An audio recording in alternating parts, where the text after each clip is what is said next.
अस्सलाम वालेकुम दोस्तों, मैं हूं दानियाल और आप देख रहे हैं Pakistan pigeon club YouTube channel. दोस्तों, उम्मीद है आप सब खैरियत से होंगे। आज की हमारी वीडियो का टॉपिक लाल मोतियों वाले कबूतरों के बारे में है। इस वीडियो में मैं आपको बताऊंगा लाल मोतियों वालों में से एक क्लास कबूतर कौन से हैं। वीडियो शुरू करने से पहले आपसे दरख्वास्त है, हमारा यूट्यूब चैनल सब्सक्राइब लाजमी करें और साथ बेल आइकन को भी प्रेस करें ताकि हमारी हर आने वाली वीडियो आप तक पहुंच सके। जी दोस्तों, लाल मोतियों वाले कबूतर भी सियालकोट में एक अहम और मुनफरिद मकाम रखते हैं। ये कबूतर मरहूम बाबा गुलाम के घर की नस्ल है।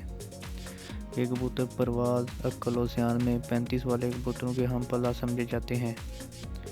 ये कबूतर सफ़ेद रंग के होते हैं और इनकी गर्दन पर गोल गोल मोटे मोटे लाल जूं होते हैं और ये जूं यानी लाल दाग कुछ इस तरह से होते हैं कि ऐसा लगता है कबूतरों के गले में मोती पहने हुए हों।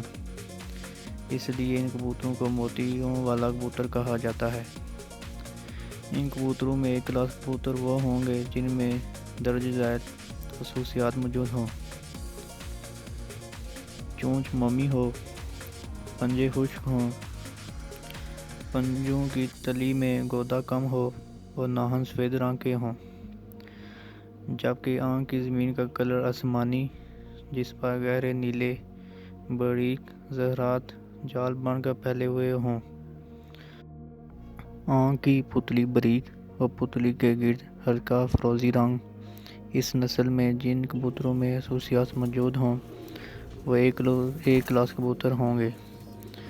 मेरे नज़दीक इन कबूतरों की कारकर्दगी किसी भी तरह कसूरी कबूतरों से कम नहीं है, लेकिन अब ये कबूतर बहुत कम लोगों के पास मौजूद हैं। कुछ लोगों का कहना है कि जिस जौनसरी कबूतरी ने टेडी कबूतरों की नस्ल की बुनियाद रखी वो लाल मोतियों वाली कबूतरी थी, जिसमें अली वाले कबूतरों का क्रॉस भी था। ये कबूतर सियान और परवाज़ में अपनी मिसाल आप हैं। जी दोस्तों, वीडियो पसंद आने की सूरत में हमारा चैनल लाजमी सब्सक्राइब करें और हमारी वीडियो को लाइक शेयर करें। शुक्रिया।